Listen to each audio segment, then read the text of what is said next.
Tunasema ni asante Bwana. Asante mtakatifu. Pokea utukufu wote na sifa na heshima, maana ni zako. Yesu. Jina la Yesu Kristo.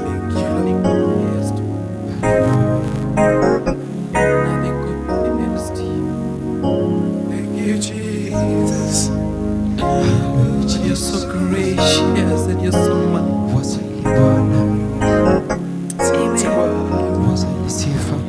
Basi tukiwa katika uwepo huo wa Bwana, tunaenda kumwabudu Mungu wetu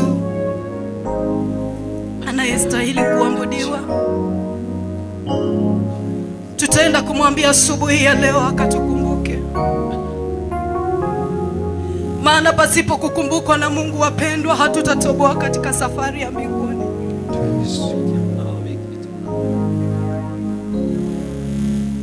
Matumaini yetu na matamanio yetu ni ya kwamba baada ya kumtumikia tukaweze kurithi ufalme wa mbingu.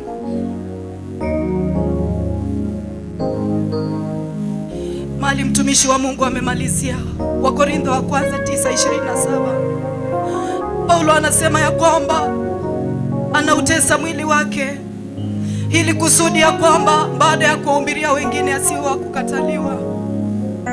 Mpendwa, wacha liwe ombi lako asubuhi ya leo ukakumbukwe na Mungu, ili baada ya kumtumikia kwa muda mrefu nisije nikawa wa kukataliwa.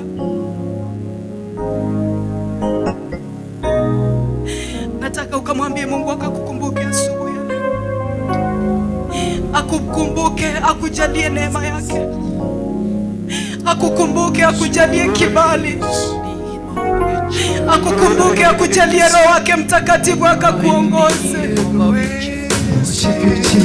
Baba, tunaomba tukumbuke asubuhi ya leo. Tukumbuke Bwana. Kumbuka maisha yetu Jehova, kila kona ya maisha yetu Baba ikakumbukwe na wewe, katika jina la Yesu Kristo, katika jina la Yesu.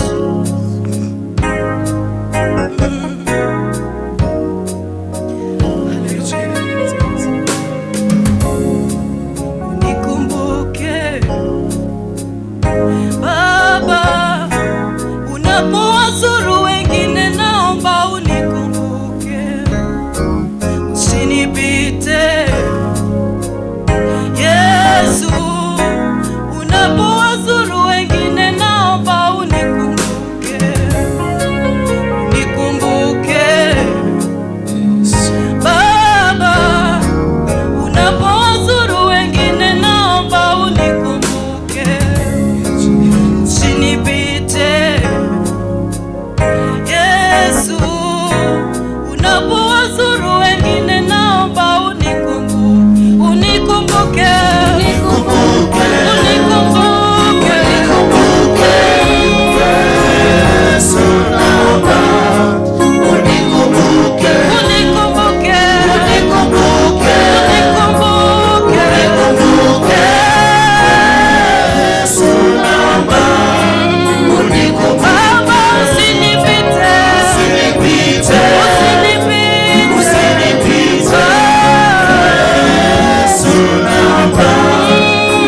Yesu.